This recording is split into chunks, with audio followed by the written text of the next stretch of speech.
Hello po mga kababayan, si Dante Maravillas. May nag-chat mga kababayan sa akin, isa sa mga nanonood sa ating mga vlogging. At tinatanong niya yung ating opinion. Bakit niya Mr. Maravillas, yung inyong kababayan na si dating ako Bicol Party List Congressman Saldico, sa mga naging previous statements niya, lalo yung nilabas niyang video, paraan niyang nililigaw ang investigation ng ICI papalayo sa mga Duterte at mga kaalyado nito. Ano niya Mr. Maravillas ang tingin mo? Mamaya pag-usapan natin. Ito ay base din sa ating mga analysis, pananaw, and sa ating mga nasasagap na mga balita mula mismo sa mga investigations na ginawa ng ating mga authorities. At base mismo sa mga hearings na ginawa ng Senado. Hindi lang ngayon, kundi yung mga previous hearings mga kababayan. But before natin pag-usapan, gusto ko muna kayong i-update ngayon kasi may breaking news. Yan report ng DCRH mga kababayan, ngayon pa lang, breaking news. Sabi dyan, breaking, isa na ang naaresto. Kaugnay ng flood control mess matapos damputin ng NBI ang isang engineer ng Department of Public Works and Highways, DPWH. Nangyari ang pag-aresto matapos maglabas ng warrant ang Sandigan Bayan laban kay dating Congressman Saldico at 17 iba pa mula sa DPWH at SunWest Corporation. Sabi po ni NBI OIC Attorney Lito Magno, siya ay nasa custody na po ng NBI at kasalukuyang pinoproseso para sa Standard Operation Procedure. So wala pang pangalan kung sino among the 17 wanted na ng NBI at saka ng PNP CIDG. After na yung Sandigan Bayan, magpalabas ng warrant of arrest. Kasi wanted sila, hindi man kasi po voluntarily nag-surrender after na malaman nila through the report sa media at mismong announcement ng ating Pangulo na may mga warrant of arrest na po sila in connection po sa flood control scandal. Okay po? So maya-maya malaman natin yung identity kung sino ito na taga DPWH ang nahuli na po ng NBI. Meantime, pag-usapan natin yung tanong ng isang nag-message sa atin. Nalata siguro yung mga statements ni Saldico, mga kababayan, na parang niya nililigaw ang investigations ng ICI palayo sa mga Duterte at sa mga kaalyado nito. Kung maintindihan natin mga kababayan kung bakit ganon ang nalata ninyo kay dating Congressman Saldico. Kasi po, sabi ko nga sa inyo, sa background, taga rito yan kasi sa amin, kilala natin personal, pati yung kanyang pamilya kung paano nagsimula as a contractor.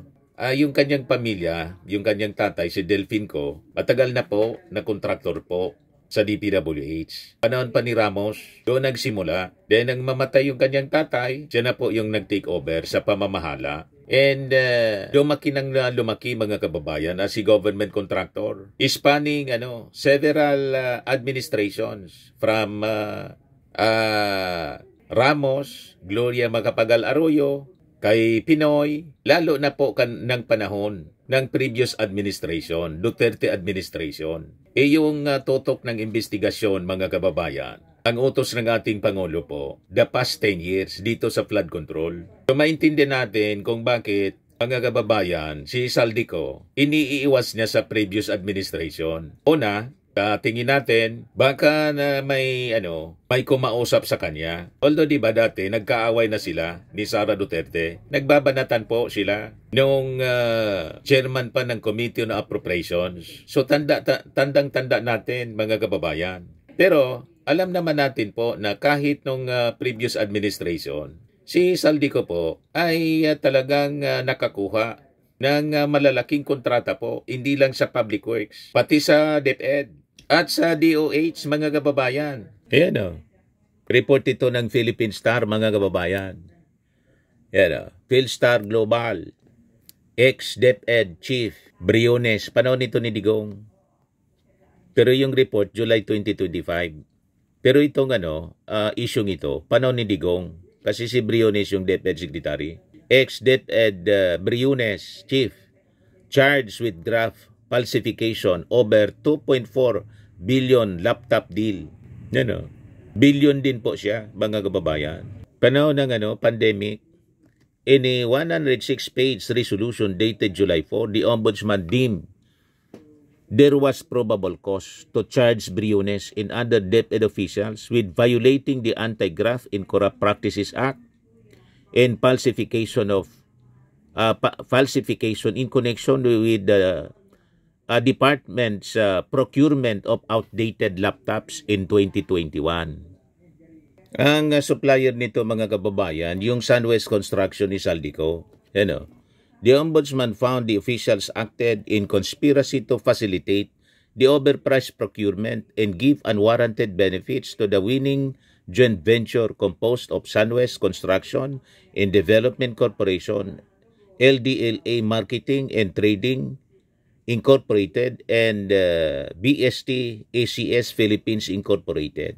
So, with this, maintindihan natin kung bakit iniiwas ni Saldi ang investigasyon ng ICI sa previous administration, sa Duterte administration at sa mga kaalyado. Kasi naging contractor po si Saldi, hindi lang po ng DPWH, pati ng DepEd, pati ng DOH, spanning several administrations. At pumasok din siya sa DepEd, DOH nung previous administration. So maintindihan natin kung bakit ganun po. Ito ang possible reason. So naintindihan na po ninyo, mga nagtatanong kung bakit nahalata ninyo na si Saldico sa kanyang mga statements parang iniiwas sa Duterte administration ang tutok ng investigasyon ng ICI. Pero siyempre, alam naman po yan ng ICI, mga kababayan. Only that, this time, ang tutok ng ICI po, investigation sa flood control mesh. And sa flood control mesh, flood control scandal po, isa yung Sunwest sa mga napangalanan ng ating Pangulo as top contractor other than the Discayas. May mga iba pa, yung Centerways na barkada ni Chis Escudero.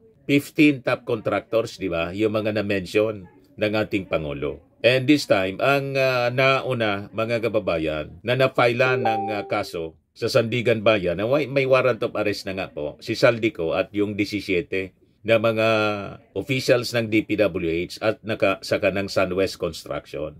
And this time nga po, may panawagan yung NBI at saka yung DILG, binibigyan si Saldico at yung 17 iba pang mga akusado until tomorrow to surrender. So naintindihan na po ninyo, mga kababayan. Maging si Sara po, nilaglag si Saldico, pati yung kanyang tatay, nilaglag ni Sara sa issue ng DepEd, confidential funds. Gusto ninyong i-share ko sa inyo yung kwento niya ng Philippine Daily Inquirer? Sara Duterte finally reveals how DepEd confidential funds were spent. Kailan itong balita? October 17, 2025. Hindi pa matagal, last month pa lang. Minsan ito talaga si Sara, hindi nag-iisip. Nilaglag niya sarili niya. Inaway-away si Saldico. Pagkatapos ngayon, magkakampi na sila.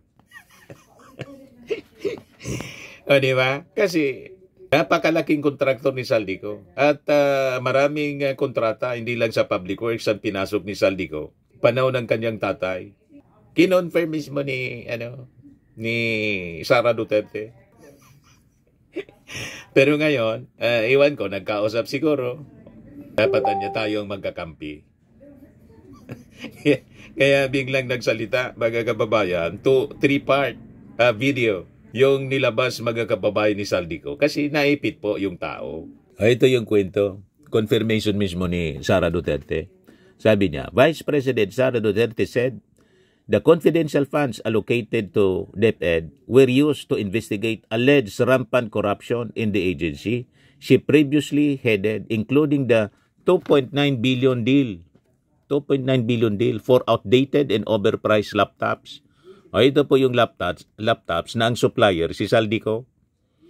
But her statement during the Pandesal Forum held at Kamuning Bakery in Quezon City contradicted the DepEd's claim last year that it was unaware of how Duterte spent the 120 112.5 million confidential funds for the agency in 2023. Sabi ni Sara, there were many reports of corruption inside the DepEd, not just in central office but also in regional office, sabi po niya sa Pandesal Forum. In March 2022, the COA flagged the DepEd, then under Secretary Leonor Briones, Duterte's predecessor, for buying 2.4 billion worth of reportedly outdated and pricey laptops for teachers conducting online classes in 2021 at the height of the COVID pandemic. Sino ang supplier, mga kababayan? Ito po ang supplier. Sunwest Construction and Development Corporation. Yung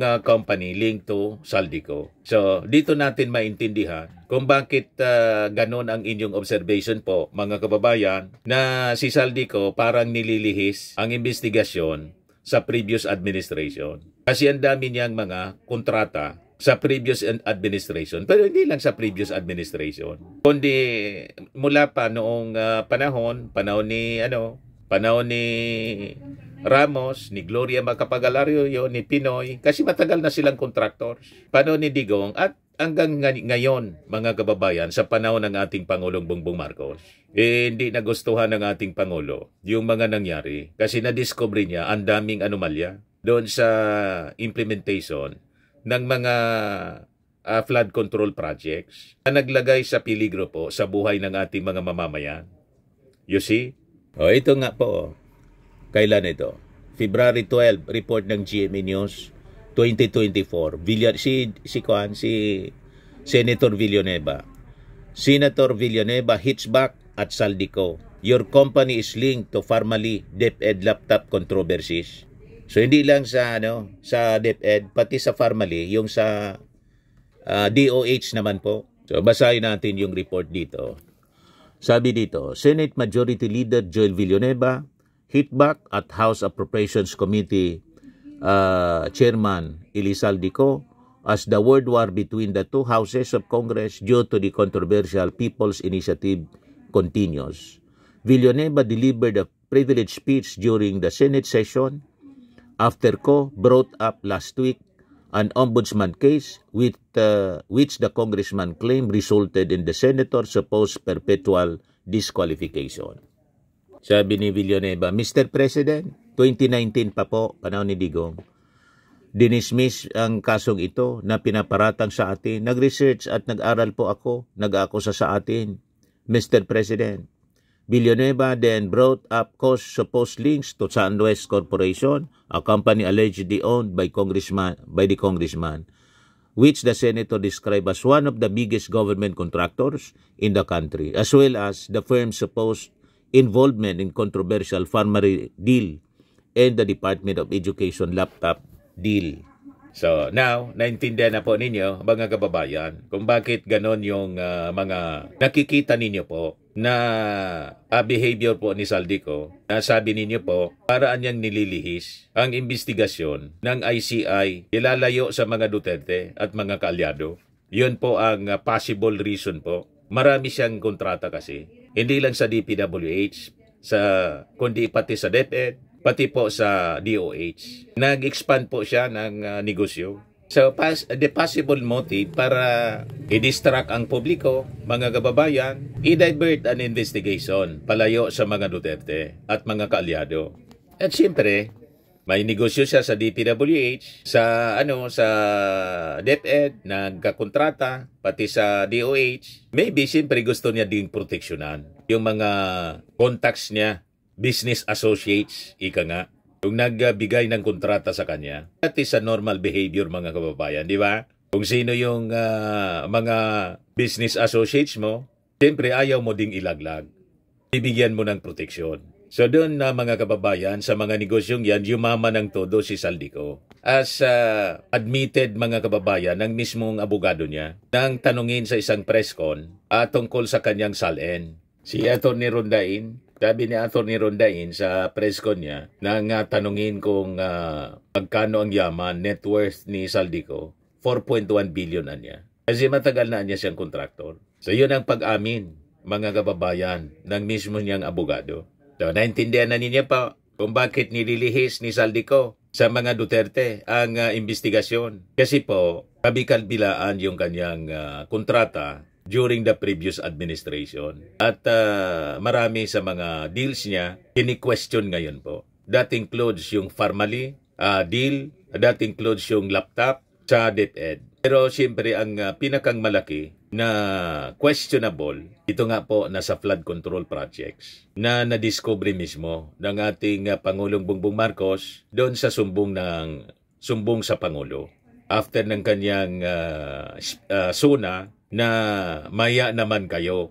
So possibly gusto niyang pagtakpan yung previous administration kasi mas malaki ang mga kontrata na kanyang nakuha during the previous administration. 6 years yun eh. Sa present administration, mga kababayan, 3 years pa lang po ang ating Pangulong Bongbong Marcos. So malinaw po na napakarami kasi yung pakinabang during the previous administration. Okay po mga kababayan, sana nasagot ko ng maayos based sa mga lumabas sa mga kwento sa mainstream media tungkol dito po sa mga controversy na kinasangkutan po ni dating Ako Bicol Party List Representative Saldico.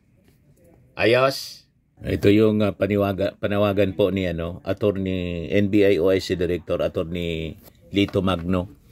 Hinihikayat po namin na sumuko na lang sila ng mapayapa para maumpisa na rin ang proseso. Kung sinabi nila na wala silang kasalanan, karapatan po nila na sumama sa isang proseso ng paglilitis. Ang warrant of arrest, lalo na po ang non-bailable, ay mahirap pong takbuhan. Mas maganda siguro na harapin ito head-on. Yun ang ating panawagan din sa ating kababayan na si Saldico. Magandang dumaan sa proseso po. Anyway, may magagaling ka naman na abogado.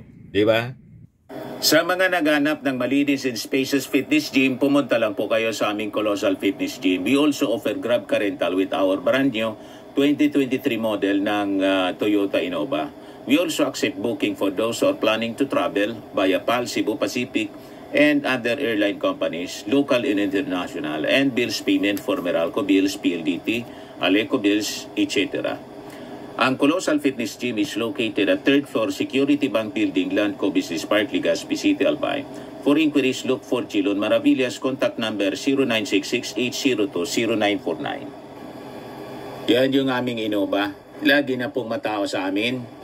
Pati mga foreigners po, tingnan ninyo. Mga British tourists sila. Ang lalaki ng katawan na, mga kababayan, nag-gym sa amin. Ito naman po, Indian National. Ito mga mga European sila. Ito naman yung bago naming product na binibenta online, Eye Glow Serum. Whitening po siya galing sa South Korea. Tingnan ninyo yung epekto sa aking anak na architect entrepreneur, Riz Maravillas. For inquiries, look for Riz Maravillas on FB. Ito naman po, Firmax Firming and Lifting Cream, pinapahid po sa mga pulses and other affected area. Mainam po ito sa mga pains at paninigas na mga kaso-kasuan. Ito po, Automax Radiant Serum. Sa mukha naman yung application. Anti-aging po siya. You will look 10 years younger than your age. Ito naman po yung bagong product naming binibenta online. I Am Worldwide Amazing Pure Organic Barley Powder Drink Mix from Australia. Endorsed by cancer survivor, actress Maritoni Fernandez. Mainam po ito sa may mga cancer. At syempre for cancer prevention na rin po. For your orders and inquiries, dumiretso na lang po kayo sa aking anak na architect entrepreneur, Riz Maravillas. Sa mga mahilig naman po sa mga imported bags and wallets, dumiretso na lang kayo kay Ma'am Eileen Rosales, Eileen Closet po. Nakabase siya po sa Amerika.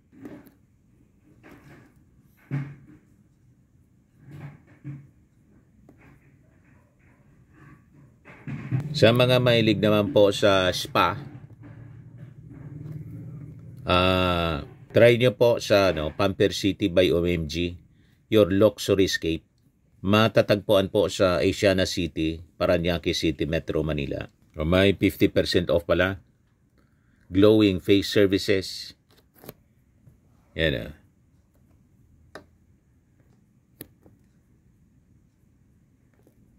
Ito yung grand launching na pinuntahan namin mga kababayan.